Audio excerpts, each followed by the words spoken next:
Kalau dulu memiliki pekerjaan dan penghasilan tiap bulan, tapi bisa jadi sekarang dikenakan unpaid leave atau bahkan di PHK. Kasian banget kan?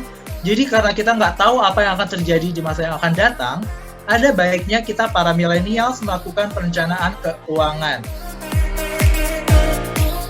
Millennials merupakan generasi yang memang melek terhadap teknologi. Namun ternyata sangat disayangkan para millennials bahwa ternyata generasi millennials belum begitu paham terkait apa?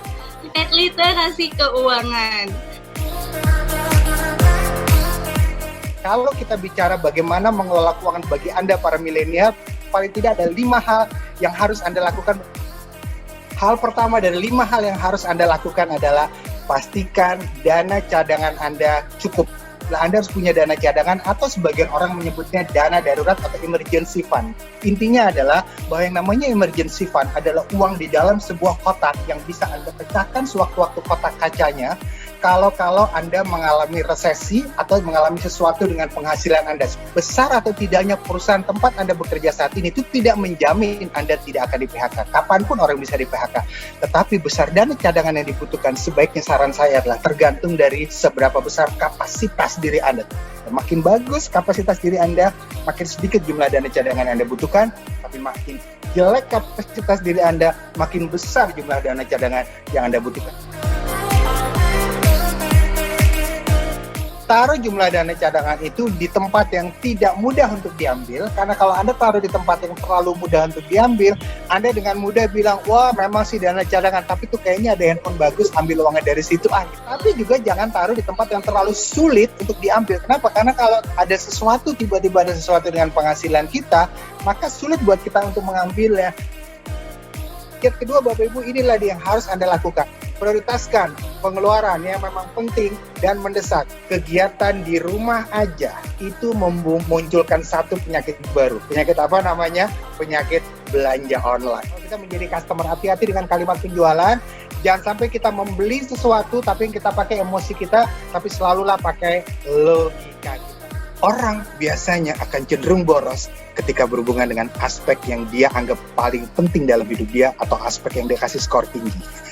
Sementara kalau aspek itu skornya rendah, 1, 2, atau 3, mereka cenderung pelit dalam mengeluarkan uangnya.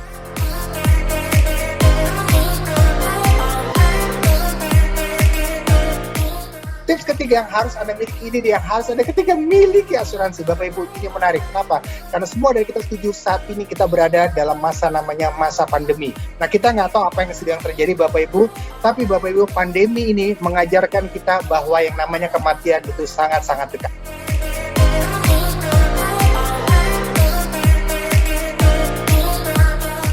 Yang keempat adalah siapkan dana untuk masa depan. 30 tahun lalu, rumah ini mungkin menjadi aspek terpenting dalam hidup orang, betul ya?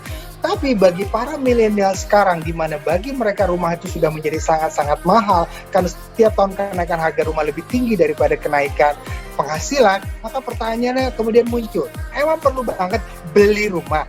Dan menurut saya, tetap membeli rumah itu jatuhnya tetap lebih mahal daripada menyewa. Jadi menurut saya, beli rumah nggak apa-apa, tapi buat Anda yang memutuskan hanya menyewa saja sampai Anda pensiun, itu juga nggak masalah secara keuangan. Menurut saya itu bukan dosa. Mudah-mudahan kita bisa bertemu lagi di masa akan datang. Mudah-mudahan Anda sudah lebih makmur daripada hari ini. Finally, saya Jonathan Simorangkir dan seluruh tim MTS Event Management mengucapkan terima kasih atas kehadiran teman-teman semua. Sampai jumpa di acara kami selanjutnya. Tetap jaga kesehatan dan sukses selalu. Salam milenial.